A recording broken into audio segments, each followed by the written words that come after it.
Here we are, bottom of the Smash Mountain, and today I'm so excited to be joined by Mogul Moves, Aiden Calvin, who is such a great person by coming on despite all of the recent activity you have no doubt noticed after debuting The Yard, where you can find him and the rest of the Mogul Moves crew, the podcast called The Yard, and a bunch of other places. Aiden, thank you so much for joining me.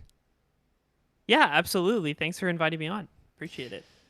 I guess that would be like the first place that I would want to go to and ask you about. It's an overworn bit, so I'll try not to overstay my welcome in that regard. But you get a lot of requests to do stuff, and you have followed through on most of them. You've been on every Melee podcast, it feels like, and appearing in a lot of places. Like, where does that wear thin, and what gets you excited about doing all that kind of stuff? It's funny you mention it because at this point, yeah, pretty much everybody has come around at this point. It used to be less frequent years ago. It was Melee Stats was like the only one I would do because I got along, or like I still get along really well with those guys, and I was always like really invested in like minor aspects of the scene, especially following like lower level competition, which Melee Stats was really really into, and that's why I liked talking with them a lot. And then over time, I guess I've started to get asked to like come on more of these, and it's always fun. I think I just really like talking about Melee. Like, Melee is or has been one of the most important things in my life for like 8 years now, and I pretty much owe everything in like my like career, a lot of my like social life and friendships, to Melee and the Melee community and my own investment into it in it. So when given the opportunity to like talk about Melee and talk about tournaments or players or anything like that, I'm usually just really excited about it. I don't know if it's wearing thin now as I sort of like take this little esports exodus of sorts, but I still enjoy it a lot. Oh, that's great to hear. But at the same time, of course, the part of the reason why you are moving on to other things, I'm sure, is because you've been involved for so long and you've reached a lot of different peaks, if you will. I mean, I name this bottom of Smash Mountain because I know where I am on the totem pole in terms of talent and content creation, that kind of thing. Like, I'm just an awful player at Melee, but I love the game so much. I wanted to. You're making something that's counts a lot. This is a game that's still like where anyone is willing to step up and create things. I think it matters a lot. So I wouldn't knock yourself down.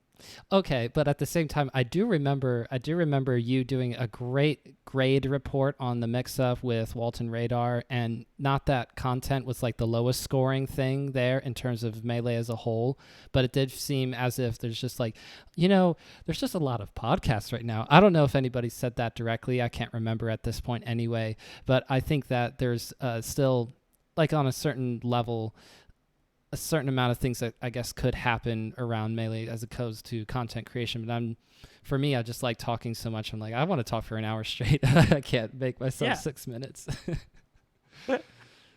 It's it's an easy game to keep going on about. When somebody tells me like they can't talk about Melee for that long, which has come up here and there. I'm like, oh, that's crazy because there's endless things to talk about, and that's why that was the heart of it at Melee Stats. Is there's just like these endless theoretical conversations you could have about the game and its players. The deeper you get into it, and that's what I've always enjoyed about it. Is like sitting at a table with a bunch of people who are into Melee, like going out to lunch and then literally talking about Melee for like 3 hours straight, and I've always.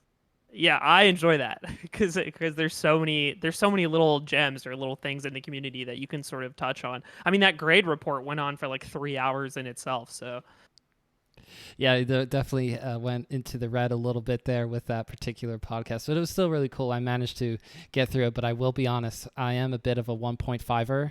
I can't help it. Sometimes when I see 3 hours, I go, I don't have 3 hours to kill, but I'm just going to 1.5 and see how far I can go. For content, 3 is definitely a little too much. No, I could never do 3. 1.5 is about the fastest I'll go. But like, there is a lot of content creation around Melee, so that's really cool. But I can't get through all of it. I pride myself on trying to listen to all the podcasts, but then there's the streamer highlights. It's just so much to go through. But it's been really cool to see Melee have as much going on in content creation as the game itself has with rollback. So that's been Yeah. really cool to see. And now we're getting back into IRL stuff. One of the things I did want to ask you about is about Mainstage, just sort of kind of, you don't have to break down the entire thing of how do you get a tournament together, but at this point you've done so many events, from the invitationals of Summit to all of the events out in the Pacific West, and this is not the strange thing to you anymore. So at this point, do you even like think about a lot of things, or does it just automatically happen like muscle memory for you? There are always a ton of things to think about for sure, because most events have various moving pieces that are not the same as others. With something like Mainstage, and I'm very thankful for, is that as someone who is no longer a full-time employee of Summit, there's a lot of moving pieces with Mainstage that I just don't have to worry about with my role that I've been hired for, which is cool. Like I really appreciate that, because I get to step away a little from like I'm not lazy. That's my roommate Slime. And uh yeah, other people get to like do the some of the hardest parts, which have to do with like planning out production, dealing with the venue, dealing with like electrical setup, and like planning like floor layout stuff. That was said really eloquently. Wow. And all these moving pieces that have to do with setting up a tournament that are really difficult and time consuming, and all I really have to do for Main Stage is focus on the tournament itself happening, which I really appreciate, because that's probably one of the things that I like the most. And also, it just makes the work a little more condensed, and it makes it a little more muscle memory esque, I guess, in that I have to think about less because I've done that part so many times, and that's the part that probably varies so little, like tournament to tournament.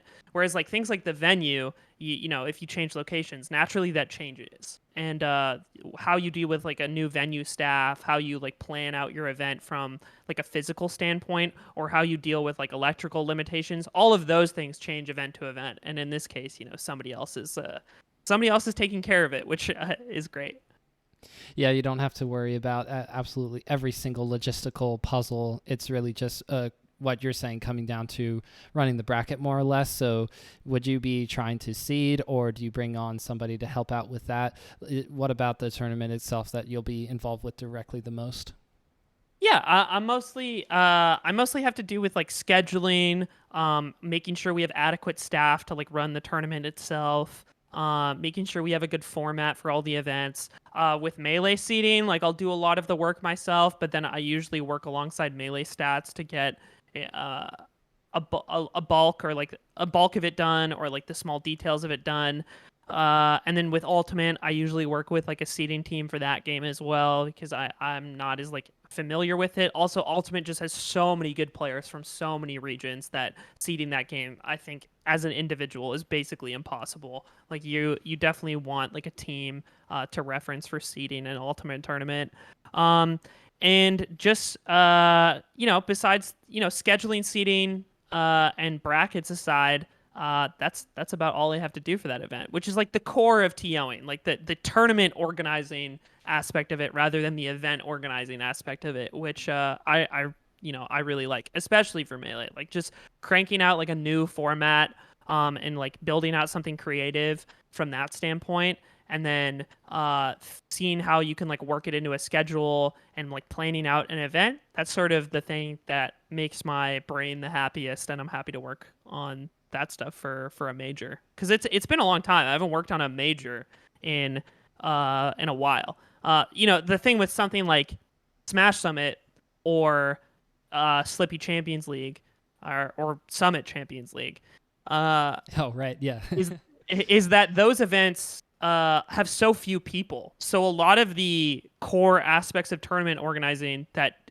take up the most time, uh, don't really happen with events like that.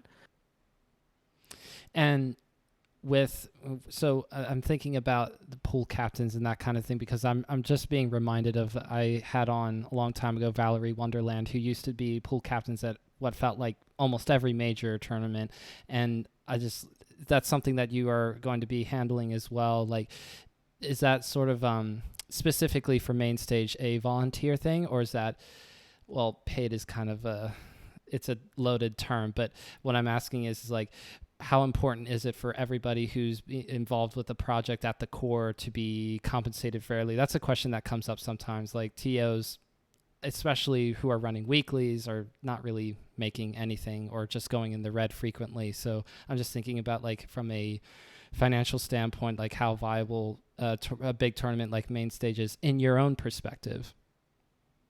Sure. I mean, without going into explicit details, I think the costs and like how profitable a tournament like that is, even for a company like Beyond the Summit, is the same or worse than it is for like other major Smash tournaments.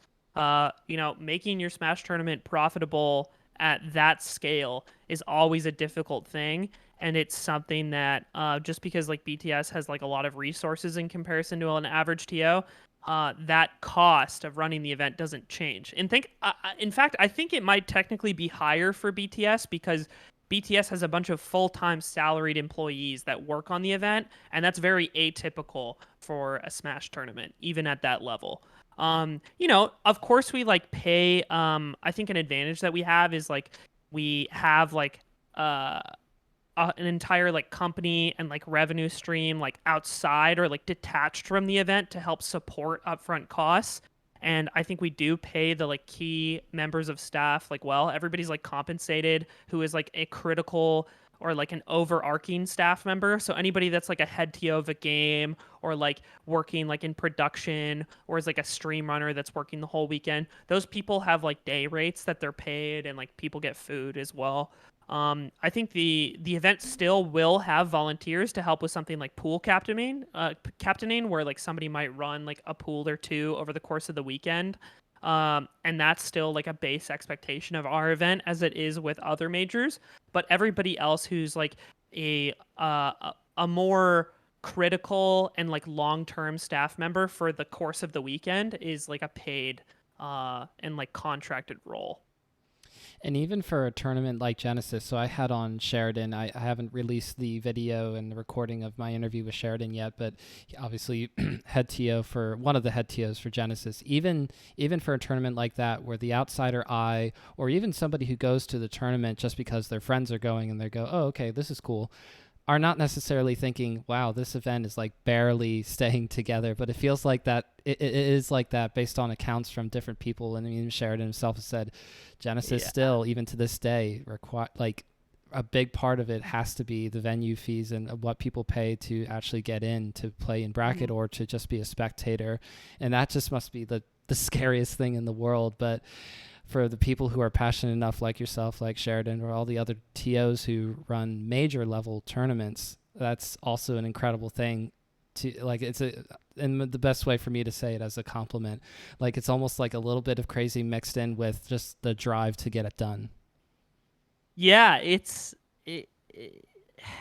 you need to be willing to take the financial risk, and that's why so many TOs do it based off of like the love of the game. And I think like why Melee is such a good game that it fosters people who are willing to do this over so many years is that being a TO is not a lucrative endeavor. You do not make a lot of money.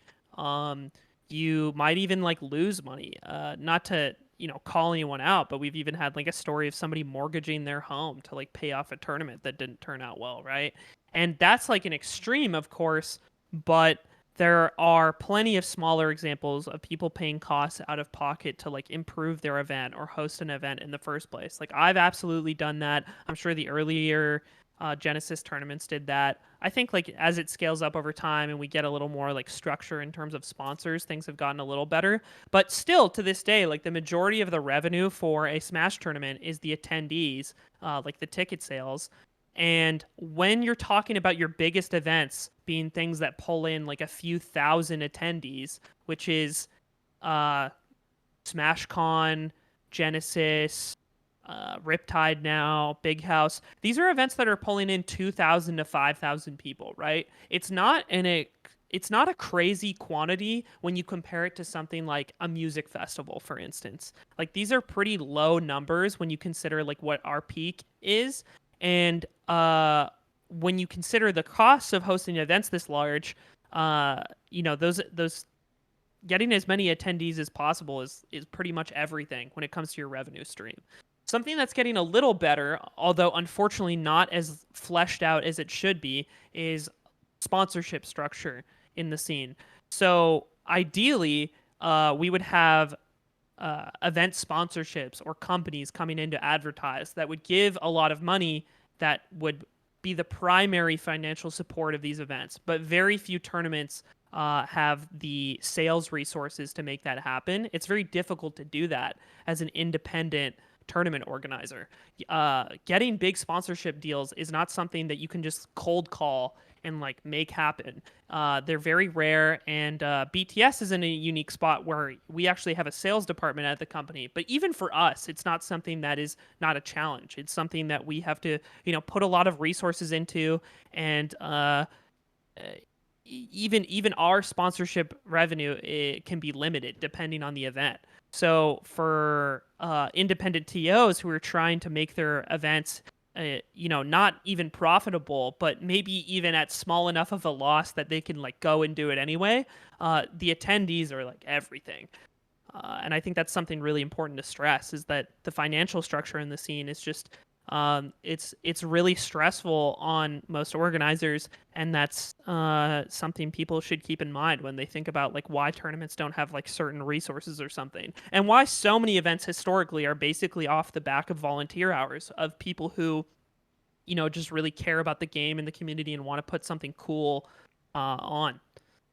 And on top of all of that, then there is the pressure that starts to creep in over time of going, oh, Aiden runs a bunch of tournaments. Oh, Aiden's probably somebody I can go to with an issue that's like totally outside of the game. And it's not like there's just like almost like an uncharted territory that Smash and other FGC, like gaming as a whole, has to deal with, where there's just a certain amount of like that of the bad stuff that comes in over time, where everybody looks to the people who kind of run tournaments on like the larger scale and go, well, what do you all have to say about that? Because there's not really that idea of either looking to the publisher in Smash's instance, but even still, just like there are things that are not necessarily what a fledgling TO thinks of when they first start running events. And then there's a lot of pressure that comes in over time, something that you've experienced. So what I'm trying to ask is, now that you're starting to transition away, like the one thing I would ask is, what do you think about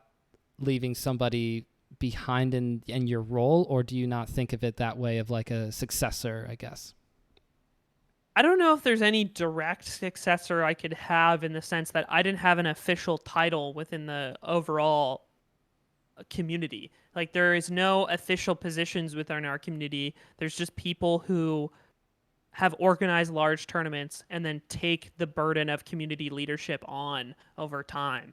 And I think I was a person who was among that group of larger organizers in the Smash scene who, had to weigh in on stuff here and there. But a lot of people share that role, and like, there's no formal process for stepping away and someone replacing you. I think, in a more like professional capacity at BTS, there was someone who was hired as a project manager, but that person isn't necessarily directly involved in the Smash community, which isn't a problem at all. Like BTS will still be involved in Smash. They still have a great staff that put on events like before I was even there, and will continue to put on events after, right? But there's, in terms of my community role, there's no official replacement or something, which I don't think there needs to be. There's sort of an ebb and flow to community leadership that is inevitable in a community that's structured in the way ours is. I think attempts to structure leadership in the past have been really poor outside of the code of conduct. And even the code of conduct was something that was eventually overwhelmed by the demand for it. And it going away is very understandable because the people who are putting that together and putting the time into that were ultimately putting up massive volunteer hours for something that is extremely mentally, emotionally taxing. Like to expect people to stay forever and like do hours and hours of free work with that with those sort of consequences is unfair. Because people have their normal lives that they need to attend to. They have jobs that they need to work in order to like make their living. And while those efforts are admirable and very important, it's very taxing on whoever puts them together. And so that's why community leadership is, I think, like so all over the place. And in the Melee community, there's sort of a slight organization to it, it's kind of hidden in the background, where people do, I think, like large TOs and community figures do discuss things and have meetings and try to make decisions for the better of the community as a whole. But ultimately, we're very disjointed, and there's a lot of decisions that are ultimately made at the local level that a national TO of sorts would never have any weight in the decision making of. So yeah, no replacement, and I wouldn't expect there to be. It's just like not really how things work, and there's still plenty of community leaders around who help make large decisions and are helping the community become a like better and safer place. And I'm confident, leaving the community in those people's hands, because frankly, a lot of them already did a more significant and better job than I did in that regard. And the roles that I see myself stepping away from are not nearly as important as what a lot of other people were already doing. It's hard enough to have like either a community that's like not Melee be well and surviving and thriving, or even like the United States. I mean, like anytime you have a community of people together, it's just going to be challenging no matter what the circumstances are. But I think that, yeah, Smash has a unique challenge of not having the automatic advantage of a publisher, kind of like Nintendo more or less stepping in and saying, we're going to pretty much run most of this, and people in the grassroots level will not have nearly as much control. But here we are, and so it's a double-edged sword. We have an opportunity to make something great happen out of it if enough people are trying to move in a positive direction. But I appreciate hearing what you're saying about, like, you knew for yourself that it wasn't something that you were the most involved with anyway, and the good news being that there are plenty of other people who want to continue to help the community move forward. That's great to hear. And so for you, now that you're starting to become less of Aiden, the tournament organizer, and more of Aiden working for Mogul Moves, trying to do other endeavors, like, talk to me about what's exciting for you right now and in these coming weeks and coming months. Yeah, the transition has been not too difficult so far. I've been really excited about mostly the company itself and like the level of autonomy that I have now. So working with my friends, working on a project that I think always had a lot of potential, which is doing, merch for a variety of people in like the YouTube and Twitch space. And I think the company just like has a long way to go from here now that I'm working on it full time. Day to day, like I enjoy working with Slime and Ludwig and Nick, who's like helping us with some stuff, even though he's still full time at Beyond the Summit. He just like provides advice and chimes in on things and helps out. He yeah, I think that's probably the most like exciting short-term part about the job, is that I'm just really excited about the future of it. It's going well so far in like the 2 weeks that I've been here. And as it kind of develops down the road, I think I was just really looking for something that sort of let me structure my life in a way I was more excited and comfortable with. Because during COVID, there's sort of this confrontation of what your priorities are and what you want out of your life and like where you want to grow from here. And not that my job at BTS was bad by any means. It's the best job I've ever had, and I really loved it there. But there were small things I saw that I could get out of like this job in terms of its like potential growth, my position in shaping that growth, and then my ability to like work, sort of my own schedule and work work as necessary to get the job at hand done, rather than like conferring to, scheduled office hours or something. All those things are make it really, really appealing and exciting. Um, and just in the work itself, it's pretty similar to a lot of the work I used to do at Smash GG early on, which was in like the 2016 to 2018 sort of time period. And that was when I liked my job at Smash GG the most as well. So the work kind of crosses over with a lot of like previous experience, which makes me happy because it's nice to feel knowledgeable and like know how to navigate certain situations, even if they're challenging and new in their own ways as well. So yeah, that's sort of gotten started, and just to step away from like esports and Smash and sort of breathe a bit and just see what other things are like. I think I really appreciate that opportunity as well, because in a lot of ways I think I was getting worn out by Smash. Uh, in that there didn't feel like a lot of like new fun things to pursue anymore, except play the game. I still love playing Melee. But playing Melee aside, like I didn't want to be this cornerstone or like accessible community leader person anymore that felt obligated to do stuff for Smash all the time. I wanted a break from that. And this job also gives me an opportunity to step away from that. And there hasn't been enough time for you to fully see kind of like the depreciation, and it's not necessarily that you're wanting to find things wrong with what you just left behind, but it's like me trying to ask you, now that you have I mean you're not okay, we got to back up a little bit. You're not like at the retiring age or the moving on to No. something else age for say. I mean, like I'm 25 going on 26. I feel like you're slightly younger than me. Is that right? Yeah, I'm 24. Right. So you've already done like a legitimate like athlete level NFL kind of like career thing, and now you're doing other things, and that's really cool. But I think that a lot of people would look at you and go like, why not keep going? And I mean, you have so much of life to live, and you can just keep this going for a little while longer, like pressure kind of a thing. Like, oh, you just got settled in, you just started to make this all work, and now you're Yeah. gonna like start over again, or that kind of feeling. Or do you not feel that at all? I thought about that. I think that the ceiling, not that the ceiling has been reached in terms of Smash organization or something like that. There's always more work to put in, but I think it's like the ratio of work to mental payoff to pay. It's sort of like a lot of the things I really sought out with a fire at the beginning, I already achieved, and working harder wasn't necessarily providing me with any more satisfaction. I just I just felt like I was kind of over it.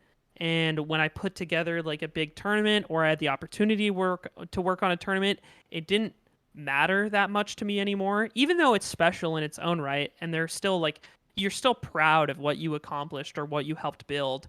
It's not the same as like the crunch before putting together your first major. Like that sort of like mental stress and the a level of emotion that comes along with that is just gone now. And it's not something that I would ever get again, I think, unless I could magically run a Smash tournament with like 10,000 people or 20,000 people, which in the near future is just not even conceivable. And the other problem with that is, even if it is, or even if there are these like major changes you could make within the scene and like pursue, the money just isn't there to make it worth it. It's like as I kind of like move on and I seek out like more financial comfort and financial security for the future, Smash, doesn't provide it in a very like clear way. And it's not that you can't have a job in esports or a job in Smash, and like be paid decently well, or even like climb the ladder at certain companies. Like if you work at Riot, you can, I'm sure you get paid really, really well. But even then, there's sort of this ceiling on it right now, or even in the broader esports industry, where I think a lot of companies are still in the mode of they can take advantage of people's like passion for gaming, um, and keep like salaries proportionally low to what they might be at like a tech company or something. And I'm not saying it's like chase the money, because like money is certainly not the most important thing to me, but I definitely saw a path that was like very interesting to me that I wanted to pursue, that was like potentially I mean it's not yet, but potentially more lucrative, through like a clearer path. Whereas like I can imagine myself working on Smash tournaments for like or even esports tournaments for like the next decade, and like my financial security not really changing much over the course of that like 5 to 10 years. And there comes a time when you want to like jump ship. If I don't have the mental payoff of like working really hard on something new anymore, that part's gone. Well, the only part really left is like the money, Right. and that part isn't there either. So those are sort of the things that I weighed, and on top of like daily quality of life, which was like, oh yeah, maybe I don't want to go back into the office like for 7, 8 hours a day, which is and I do want to work at home like more permanently. There's all these sort of things that are weighed in the decision making of like leaving something like esports, which is a cool industry, right? A lot of kids like dream of getting their job in like video games or esports or something like that. So how do you walk away from that? It's just like, oh, weighing these things in front of you and being like, this isn't like working out for me anymore. I think there's also other things. I don't know if you're okay with me still going on this, but Oh, you can keep going. You have the space. It's all yours. there is also things like the more I learned about the esports industry in general, the more jaded I became about it. I think a lot of the money in esports right now and the way it like flows in is just kind of bums me out. Like it's shitty. It's these companies have the most money and it revolves around marketing. Slime has put it on Twitter a few times for players that want sponsors. It's like it's not about being good. It's about how many Doritos you can sell. Yeah, the Doritos thing. And yeah, and like the 30, 40, 50-year-old person in charge of the marketing budget at a company doesn't really understand like what would make for a good event, and because they have the money, they get to shape a lot of the decision making, and you are forced at times to make decisions that you know will be bad and make for a worse product, but you have to because that person has the bag, and I hate that. I hate being dishonest. I felt that way towards the end of Smash GG because a lot of my job was essentially selling the platform to like new communities and like tournament organizers, and I knew it didn't suit their needs, and it felt really bad to have to like try and convince people to use a platform that I knew was not their solution. Like I didn't like that feeling.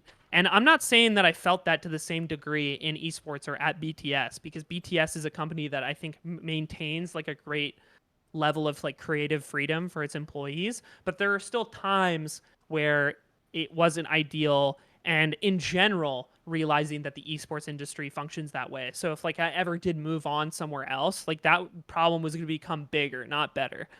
Um so that was a big part of it. And then another thing was like during COVID, I've always thought about this, like I've always been someone who's been like somewhat set on this, but during COVID, I think I became very resolved on the idea of like not living in the US anymore.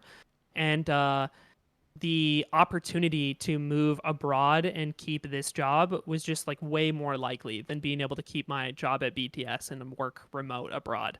So it sort of fit that timeline of like how I want to build out my future, which is also like part of the decision making. So there's all these things that are like equal parts in why somebody would make a decision like this. Because like on paper, BTS was the job that I always wanted, I think. And so when you walk away from that, like a lot of things need to be in order.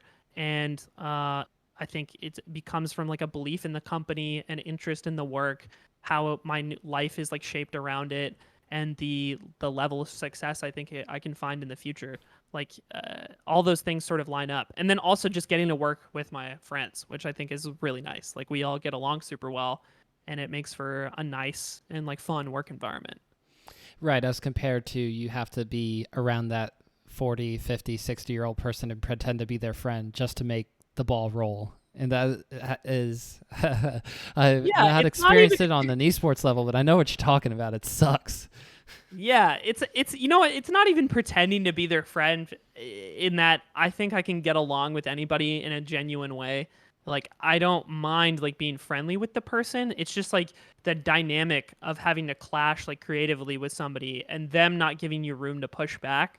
I think something that I am good with is like understanding like when I can push back with those people and like fighting for my way, even like when they do have kind of all the power in their corner, and then getting my way. Like, and I only do that if I'm like really set and like really confident that I can like not blow the situation and like make a more impressive product for them, because like they do want a good product at the end of the day out of their money. But I think there just were situations where like the situation was out of my hand and I was like, damn, this sucks. Or like just finding out about like how sales works in general. And it was like I think sales just kind of revolves around the idea of like kind of telling half truths to people who don't really understand what they're doing, who have the money, and then convincing them to spend money. And it's not even that you're like convincing them of a bad thing necessarily, because there's a lot of value in like giving a money to an esports event and like marketing your product on it. I don't think that is the bad part. It's just the idea that like you can't be honest in the way you sell it. The path to like convincing them that it's a good idea, like skates over a lot of the points that are actually valuable and true, and like touches on these points that I think don't really matter or shouldn't matter.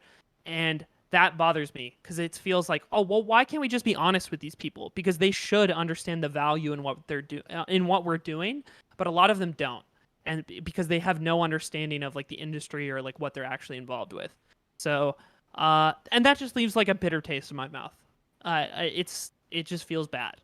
So Please tell me where you want to like live and work with Mogul Moves. Like, where are you going to go to once there's a lot of things that have to happen first, I'm sure, especially as it relates to the pandemic, but where are you going? I'm weighing it right now. I've had like a list of places in my mind for a while that I think like I have confidence in that would be good. But have to get like a better feel for it and think about it more. I think the UK has always like I've been there a lot and spent a lot of time there, and I know I like it, and I have a lot of friends there, which I think porting over your social life or having a social life when you move somewhere like makes pretty almost all the difference. So having that makes the UK really appealing. Australia is appealing for the same exact reason, pretty much, as the UK. And then I've thought about Sweden for similar reasons too. I know less people there, but I still have like a good group of friends there. And then the other place that I've considered like the most is New Zealand. It's really really nice there, but the problem is I would be much more isolated. Like I just know less people there, and it would be a much harder reset. Whereas like with other places, it's like I know I like that place. Like the weather, I'm familiar with the culture, I have friends there, like all those things make it easier. But with New Zealand, it's like, oh, I give up that like social life aspect. So part of what I wanted to do and like what I've been waiting with COVID is like a real opportunity to just go back and spend more time in these places and get a feel for like, oh, maybe this is where I want to settle down.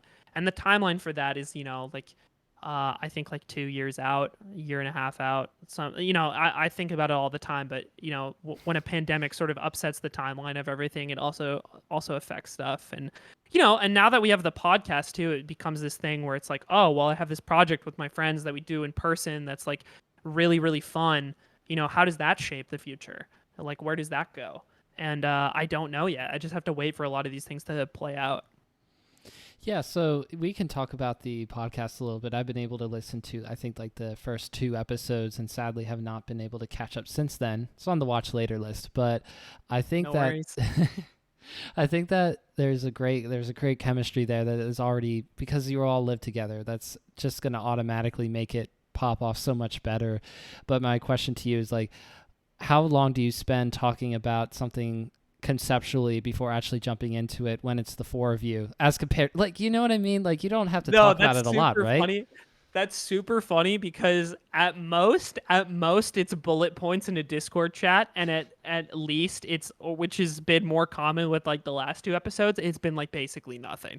Like it'll be like mentioned prior, perhaps, or sometime for the 4th episode we basically went into everything blind, and it's just on the seat with what you have to say. So I do think there is like merit or like good things that come when we like list out a few topics that we know we can reference as the conversation flows. But the fourth episode is a good example of like literally nothing being pre-planned and us just walking into the episode. And it's funny because I think the fourth episode is actually the one I like the most. So far. Yeah, because you don't have to look at a bullet point and go, we have to get to that at some point. How do you shoehorn this in? We're already at like 60 minutes. Like we can't. I'm sure that's part of it. For me, I've like took maybe like 3 notes down for this interview, not because I wanted to be disrespectful, but just because I'm like, I don't want to make it a 20 questions thing where I keep you structured. I wanted you to like have space. Like that's how I like to do interviews.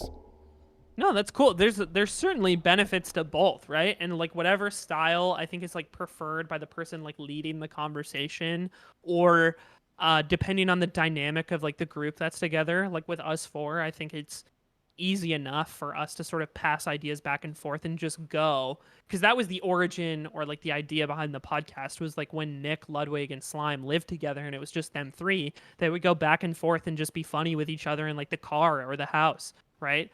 And that's sort of the idea behind the podcast in the first place, or like how the idea originated, was just those conversations. And so naturally, rolling over into a podcast environment, you still don't need those like talking points to like turn it into a viable episode, at least with like this group. And I think from an interview standpoint, right, you're doing something that like fits your ideal style of like navigating this conversation, which I think is good.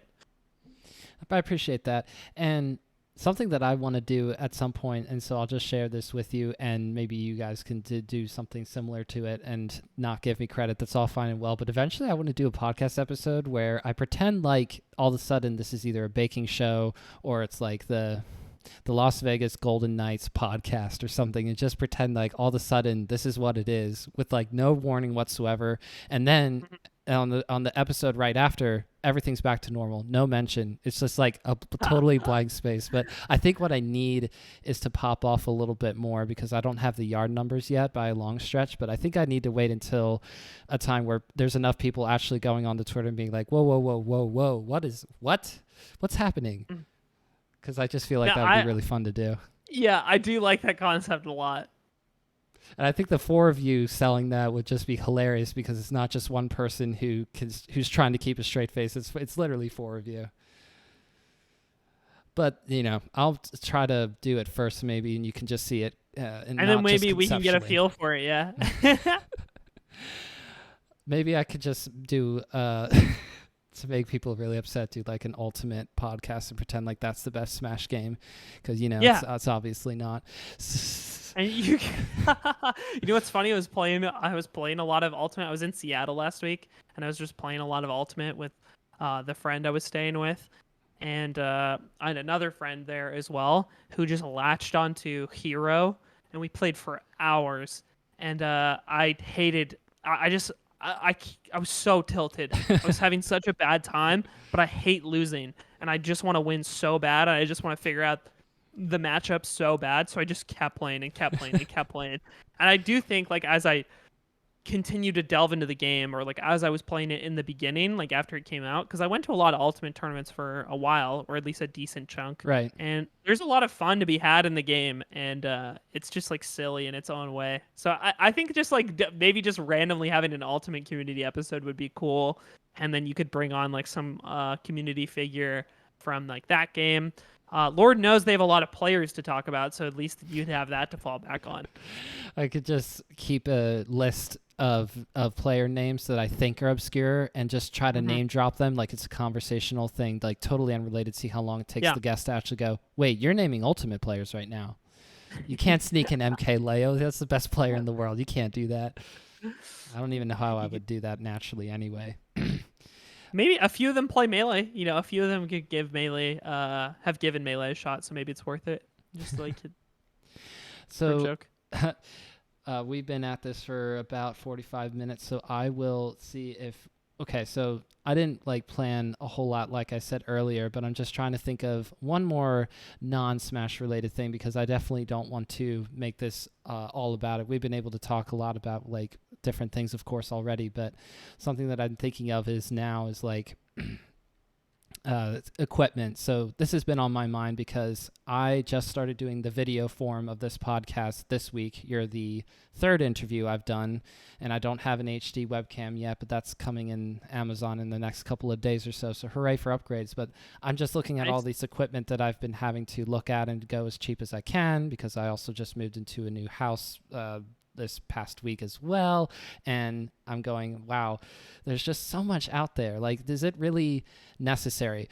I'm just curious, like, you've had to deal with a lot of equipment, I'm sure, from the streaming way and recording, just like your own phone, what you like to use, like with technology and with equipment specifically around like recording or videos and sound. Like, what do you think of when it comes to that kind of stuff first? Well, admittedly, although maybe my knowledge is a bit more substantial than like the average person on the street, I do think that's like one of my weaker areas where like my understanding of the small details in production or recording in general are not super fleshed out. I just have like a vague understanding of like what would be needed to put together, a podcast or a show or like a shoot or something like that.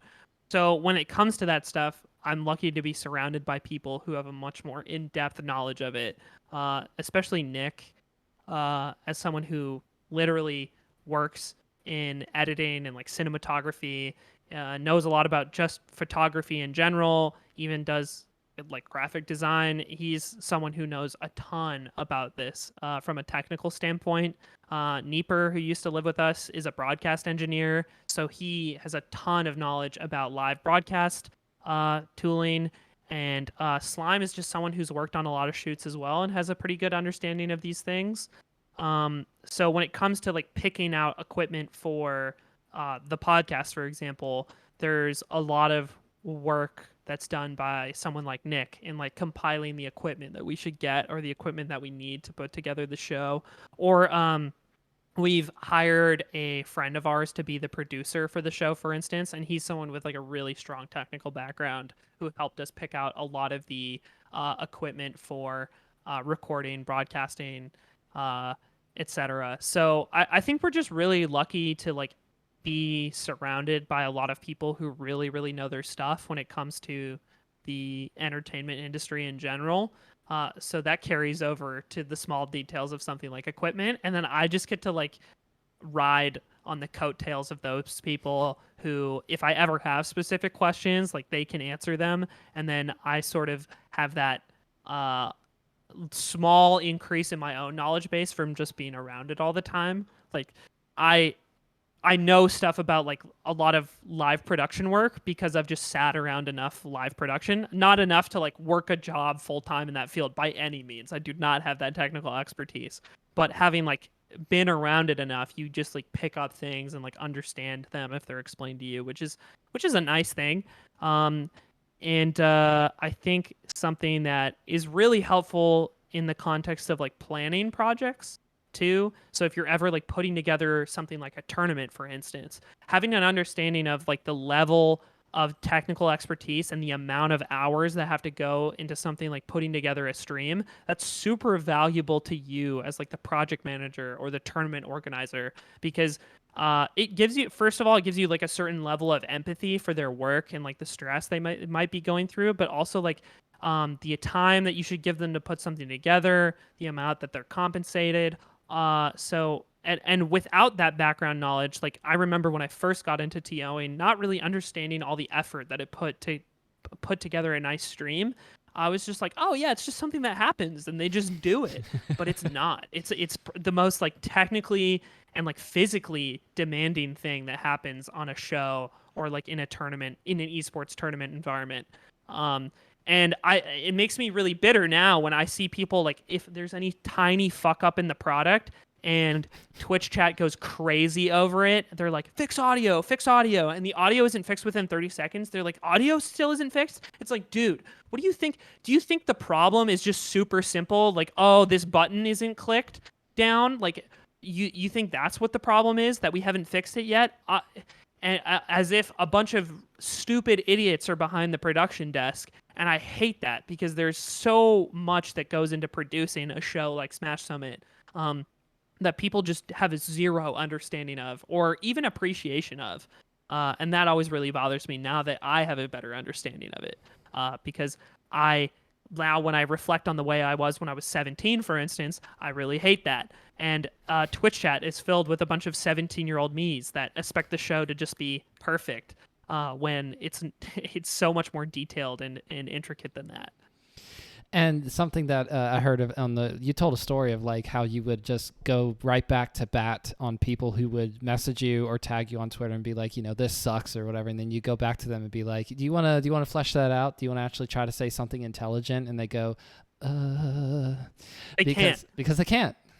Yeah, I love doing that because if you just take the time to like check people, if the number of comments like isn't overwhelming and it's within reason, confronting those people usually results in them having to back down. And then if they're a troll, they'll just continue to be shitty, and then you kind of know you've won, and it's okay, and you can just walk away from it. But if the person is actually like, most people, if you challenge them, I've found will just like apologize and then keep it in mind for the future. I feel like even in like an internet interaction, and I think it's important to take the time where you can to like challenge those people and tell them they're wrong, because meaningless comments like that are kind of hurtful at best, and like and also allow people to like dogpile bad opinions at worst, and I hate that. Yeah, it is definitely one of my least favorite things about the internet is that there's like a mob mentality that develops very quickly. And I guess that Twitch chat is probably most guilty of it because it is happening real time, and it's just so easy to press the same emote that everybody else is using to just say, hey, this part of it sucks or whatever.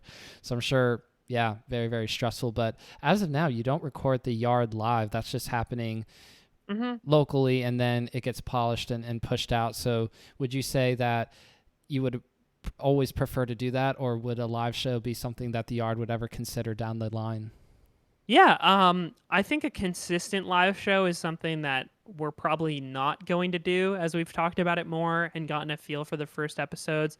I think the ability to go back and sort of edit the product into something more palatable is important, and being able to like deliver just a better product is important when it comes to your average episode. But I think the idea of live shows is something we've like vaguely discussed, and doing it in like a one-off environment or doing it in a more like unique way, like not just doing the normal show live, but doing something special and then doing that live seems more appealing and something we've talked about a bit more. But no solid plans for the future. I think that could go a lot of ways. We're only like 5 episodes in, right? So the podcast has a lot of room to like grow, in terms of numbers, but primarily creatively.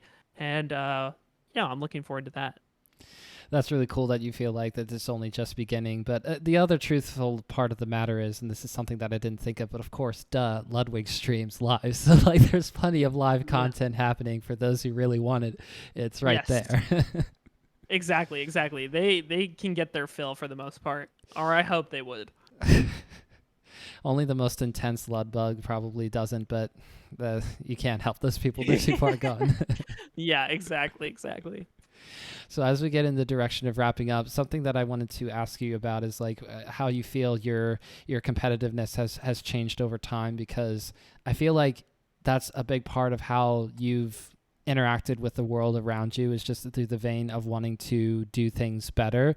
And it's probably a double-edged sword as well, but have you had times where you've wished otherwise about how you feel really competitive about a lot of things, where maybe, oh, I could just be like a little bit more chill about this, or have you come to really enjoy it and you lean into that part of yourself that it's a strength of yours to be used for, making yourself better and the world better around you?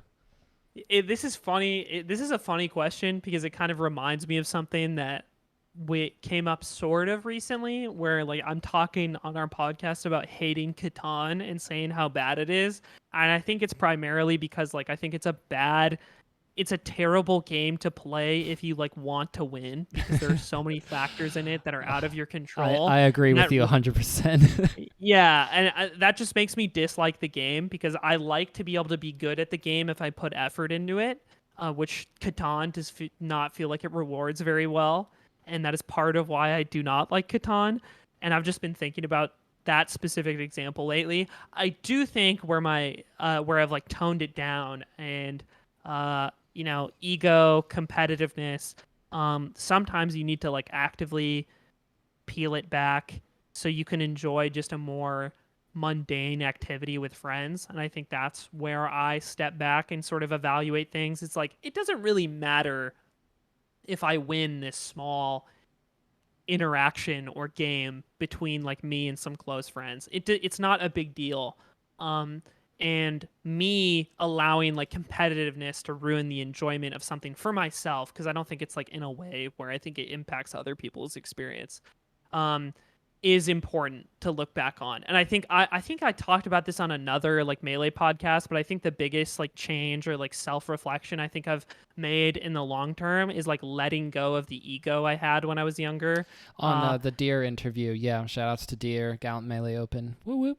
Yeah, great. I loved that interview. And I think that's not that I don't have an ego, but I've certainly like knocked it down a lot over the years, because like that was in part a motivator for like achieving things, but it was also hurtful. Um and I think that's bad. And in a similar way, I think I've become a little less competitive about things because I've recognized the like small toxic ways it can sort of manifest or like affect my ability to enjoy something. But I think overall that competitiveness uh breeds a drive for success that I think is important when you're pursuing uh, more important things in like your career, for instance. I think it is a mostly good quality that I have certainly capitalized on in a way that makes it good. And I think I recognize the ways that it is bad and the ways that I have had to like curb it and fix it over time. It's not a perfect thing. I think there are still instances where I'm probably too competitive over something that's pretty arbitrary. But the important thing is that I think I've evaluated that and like knocked it down in a way that makes me not ruin something for someone else, or like not even ruin it for myself, which is sort of the important self-reflection to make there.